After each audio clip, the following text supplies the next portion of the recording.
नमस्कार, मैं हूं माही सिंह और आप देख रहे हैं नेक्स्ट 9 न्यूज। आज आपका बहुत बहुत स्वागत है हमारे खास प्रोग्राम देश की हकीकत में। आज बात करने वाले हैं यूपी की सियासत की, जिसमें 7 चरण के मतदान हो गए हैं। अब कल मतगणना होने वाली है, तो ऐसे में देखना होगा कि इस बार कौन 400 पार का नारा जो लगाते हुए नजर आए थे वो 400 पार सीटें होंगी, या फिर इस बार सपा कुछ बड़ा खेला करते हुए या इंडिया गठबंधन कुछ बड़ा खेला कर सकता है। ये देखना बेहद दिलचस्प है। लेकिन उसके पहले आपको बता दें, जिस तरीके से यूपी का पूरा सियासी समीकरण बन रहा है, कुछ ऐसी सीटें हैं जिसको लेकर अभी भी अटकलें लगाई जा रही है कि भारतीय जनता पार्टी यहां से मात खा सकती है। उसमें अगर बात करें, फूलपुर, मिर्जापुर और घोसी ऐसी सीट है, और कन्नौज, आजमगढ़, जहां पर भारतीय जनता पार्टी का जो पेच है वो फंसता हुआ दिखाई दे रहा है। यहां पर ओपी राजभर के बेटे घोसी में चुनाव लड़ रहे हैं, जहां पर वहां राजीव राय उनके सामने खड़े हैं। राजीव राय कहीं ना कहीं एक कद्दावर नेता माने जाते हैं और अरविंद राजभर अभी राजनीति में नए हैं। ऐसे में माना यही जा रहा है कि भारतीय जनता पार्टी यहां पर कहीं ना कहीं बड़ा झटका उनको देखने को मिल सकता है। लेकिन वहीं अगर मिर्जापुर की बात करें तो राजा भैया के जिस तरीके से और अनुप्रिया पटेल के जिस तरीके से वाद विवाद बढ़ता हुआ नजर आया, उसमें फिर से यही बातें निकल कर आई थी कि इस बार राजा भैया और पल्लवी पटेल में भी घमासान देखने को मिलेगा, और वाकई में वैसा हुआ। इस बार राजपूत वोट बैंक कहीं ना कहीं पल्लवी पटेल से छिटकता हुआ नजर आया। वहीं मायावती ने खेल बिगाड़ने का और काम कर दिया। मिर्जापुर सीट से वहां पर मनीष तिवारी को मैदान में उतार दिया, जिसके बाद ये पूरा समीकरण बिगड़ गया। अब ऐसे में देखना बेहद दिलचस्प होगा कि क्या वाकई में मिर्जापुर सीट पर इस बार अनुप्रिया पटेल की हार हो सकती है। अनुप्रिया पटेल यहां पर जीत दर्ज करती हुई नजर आएंगे। लेकिन उसके पहले आपको बता दें, अगर इन सीटों को छोड़कर कुशीनगर की भी बात कर लिया जाए तो कुशीनगर में भी कहीं ना कहीं जो समीकरण बनते हुए नजर आ रहे हैं वो स्वामी प्रसाद मौर्य के पक्ष में जाते हुए नजर आ रहे हैं। जी हाँ, स्वामी प्रसाद मौर्य कहीं ना कहीं इस बार 9 मई को उन्होंने अकेले चुनाव नामांकन दाखिल कर दिया था। पहले मायावती के साथ जाने वाले थे, फिर मायावती का साथ छोड़कर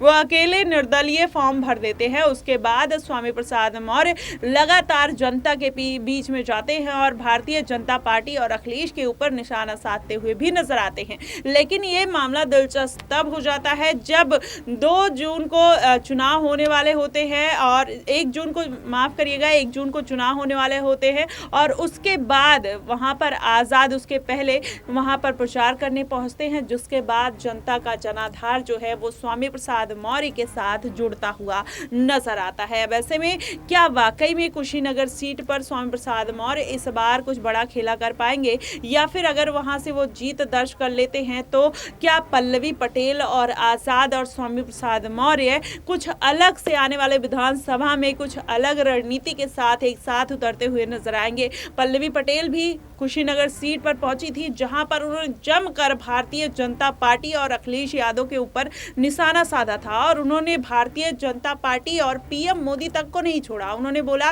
कि पीएम मोदी जनता का दर्द क्या समझेंगे, जो इतने महंगे कपड़े पहनते हैं और 1000 रुपए की एक रुमाल इस्तेमाल करते हैं। पहले आप उनका ये बयान सुन लीजिएगा, क्या कुछ कहते हुए नजर आती हैं पल्लवी पटेल पीएम नरेंद्र मोदी और अखिलेश यादव के बारे में। ये पिछड़ा दलित आदिवासी मुसलमान समाज, ये वो समाज है जब अपने कंधे पे बोझा उठाता है तो इस देश का ढांचा बना देता है। कि ये पीडीए वाले हो या ये एनडीए वाले हो, ये दोनों के दोनों अगर एक सांपनाथ है तो दूसरा नागनाथ है। ये दोनों के दोनों एक ही थाली के चट्टे बट्टे हैं। इस देश को पहचान दिलाने वाले किसान, मजदूर, शोषित, पिछड़ा आदिवासी, अल्पसंख्यक समाज को कह रहे हैं कि जाओ अपने परिवार का गुजारा 5 किलो राशन में कर लो। वो प्रधानमंत्री ऐसा कह रहा है जो अपनी नाक पोंछने के लिए भी 1000 रुपए का रुमाल इस्तेमाल कर लेता है। लोगों से कहने आई हूं कि ये दूसरे जो चोर आपके बीच में खड़े इंडिया अलायंस वाले, ये कहते हैं पिछड़ा, दलित, अल्पसंख्यक की रहनुमाई करते हैं। अगर पिछड़ों की रहनुमाई करते हैं तो 69,000 शिक्षक भर्ती का घोटाला हुआ, और जब उस घोटाले में पिछड़ों के लड़के लखनऊ की धरती पर लाठी खा रहे थे, तब ये पिछड़ों की रहनुमाई करने वाले कहां थे? ये आज जो यादव पिछड़ों की बात कर रहे हैं वो इतने अगड़े हो गए हैं कि ठाकुरों में अपनी रिश्तेदारियां कर रहे हैं। वरना बताइए, कौन पिछड़ा कुर्मी है, कौन गाछी है, कौन कहार है, कौन पाल कटरिया है, कौन मौर्य है जो ठाकुरों में अपनी रिश्तेदारियां कर रहा है। और इसीलिए मैं कहती हूं कि अब पिछड़ों के नाम पे राजनीति नहीं होगी हम मुसलमानों की, कि जो हमारा नाम तक नहीं ले रहा है हम उसके नाम पर अपनी जवानी कुर्बान करने चले हैं। जो हमारा नाम तक नहीं ले रहा है हम उसके नाम पर पिछले 25 सालों से दरियां बिछाने का काम कर रहे हैं। आवाज बुलंद कर सके तो उस उच्च सदन में माननीय असदुद्दीन ओवैसी साहब और स्वामी प्रसाद मौर्य जी सरकार की आंखों में आंखें डाल करके सवाल कर सके। अध्यक्ष पूर्व मंत्री उत्तर प्रदेश सरकार माननीय स्वामी प्रसाद मौर्य जी, प्रदेश अध्यक्ष AIMIM जनाब शौकत अली साहब, पूर्वांचल अध्यक्ष इसरार अहमद साहब, राष्ट्रीय कार्यकारिणी सदस्य अपना दल अजय पटेल जी, राष्ट्रीय शोषित समाज पार्टी AIMIM अपना दल के सभी सम्मानित पदाधिकारी, सहयोगियों का, समर्थकों का, मंचासीन अपने समस्त सम्मानित पदाधिकारियों का और आप जनता का दिल की गहराइयों से लोकतंत्र के मजबूत स्तंभ, लोग अपने बंधुओं का, पत्रकार बंधुओं का, सुरक्षा में लगे सुरक्षा कर्मियों का, जिनका नाम ले पाए और जिनका नाम नहीं ले पाए, स्वर की गहराइयों से, दिल की गहराइयों से हार्दिक स्वागत, अभिनंदन और वंदन करते हैं।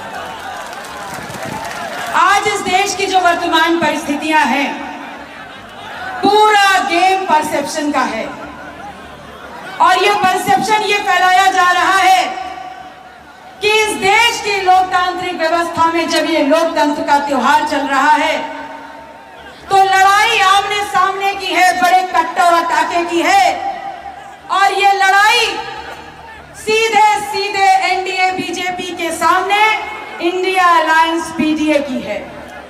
मैं ये तो नहीं जानती कि इनके बीच में कांटे की टक्कर है या नहीं, लेकिन ये जरूर जानती हूं कि इन दोनों के बीच में 100% आपसी समझौता जरूर है और ये समझौता ऐसा है कि जहां एनडीए कमजोर पड़ जाए वहां पीडीए बढ़ जाए और जहां पीडीए कमजोर पड़ जाए वहां एनडीए को हरा दे दो।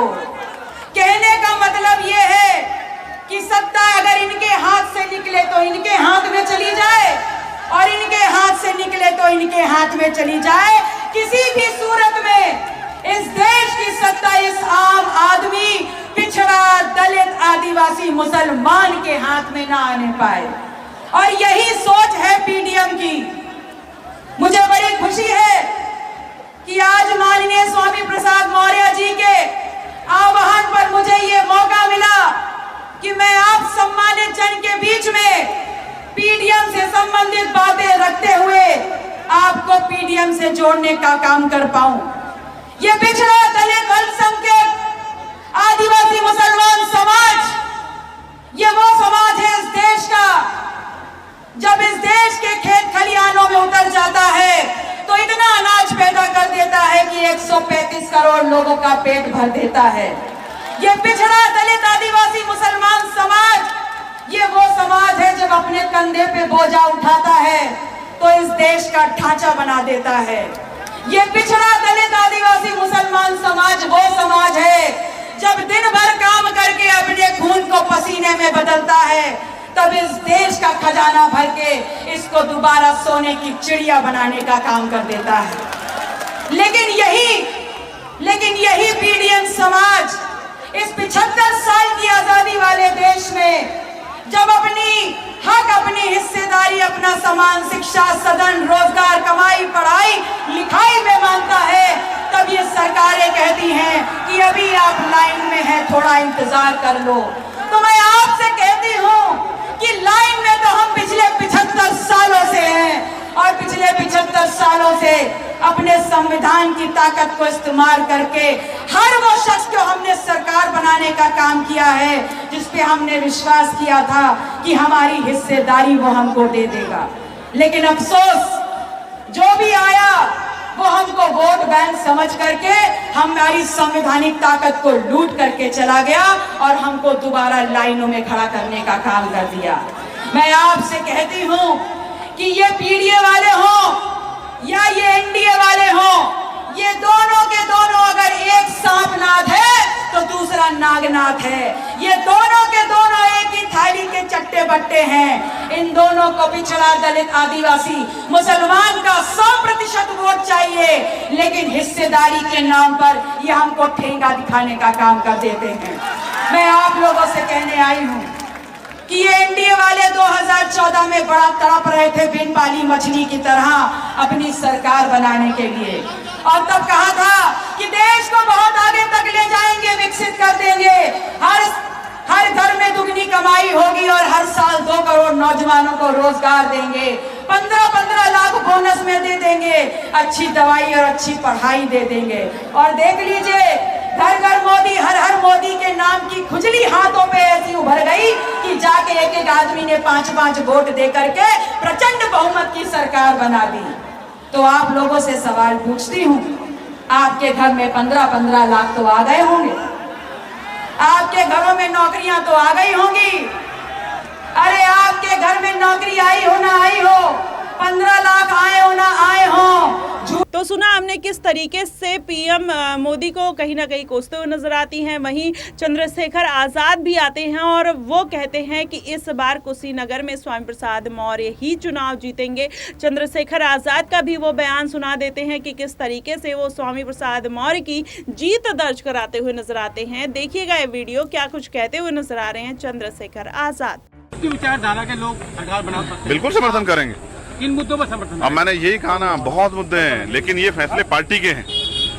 पार्टी जो फैसले करेगी, हम डुमरियागंज भी लड़े हैं और हमारे साथी स्वामी प्रसाद मौर्य जी कुशीनगर भी लड़े हैं। तो जो हमारे साथी जीत के आएंगे, हम लोग बैठ के और पार्टी हित को और संगठन को और अपनी विचारधारा को इसमें ध्यान में रख के फिर उससे फैसले लेंगे कि हमें किसको मदद करनी है। तो देखा आपने किस तरीके से ये पूरा समीकरण यूपी का बनता हुआ नजर आ रहा है, जिसमें कुछ ऐसी सीटें हैं जिसमें भारतीय जनता पार्टी को बड़ा झटका लग रहा है। वैसे में क्या ये जो समीकरण बन रहे हैं, आने वाले दिनों में कौन सी पार्टियां किसके साथ गठबंधन करेंगी, ये बड़ा सवाल और दिलचस्प हो जाता है कि आने वाला विधानसभा चुनाव किस तरीके से होने वाला है, क्योंकि कल मतगणना हो जाएगी और इसमें पता चल जाएगा कि इस बार फिर से प्रधानमंत्री कौन बनेगा। और इंडिया गठबंधन ने अभी किसी भी प्रकार से अपना पीएम पद का जो चुनाव है वो नहीं किया है। तो क्या ऐसे में मान लिया जाए कि इस बार पीएम पद के लिए इंडिया गठबंधन खड़गे या फिर मायावती को फिर से एक बार पीएम भेस बनाने के लिए रिक्वेस्ट कर सकता है? अगर मायावती इस बार के लोकसभा चुनाव में सीटें जीतती हुई नजर आएंगी, अगर मायावती सीटें जीत जाती हैं, तो क्या इंडिया गठबंधन मायावती को अपने खेमे में लेने की पूरी जद्दोजहद करेगा या फिर कुछ अलग देखने को मिल सकता है? राहुल गांधी या खड़गे किसको पीएम फेस बनाएगी इंडिया गठबंधन? फिलहाल आपके इस पे क्या प्रतिक्रिया बनेगी कि कौन पीएम फेस बनने वाला है इंडिया गठबंधन की तरफ से? भारतीय जनता पार्टी की तरफ से तो तय है, पीएम नरेंद्र मोदी इस बार फिर से पीएम पद का दावेदार के रूप में निकल कर आ सकते हैं। फिलहाल आपकी इस पे क्या प्रतिक्रिया है, आप हमें कमेंट बॉक्स में जरूर बताइएगा। फिलहाल के लिए बस इतना ही। देश और दुनिया की तमाम खबरों के लिए हमारे साथ बने रहिएगा नेक्स्ट 9 न्यूज पर।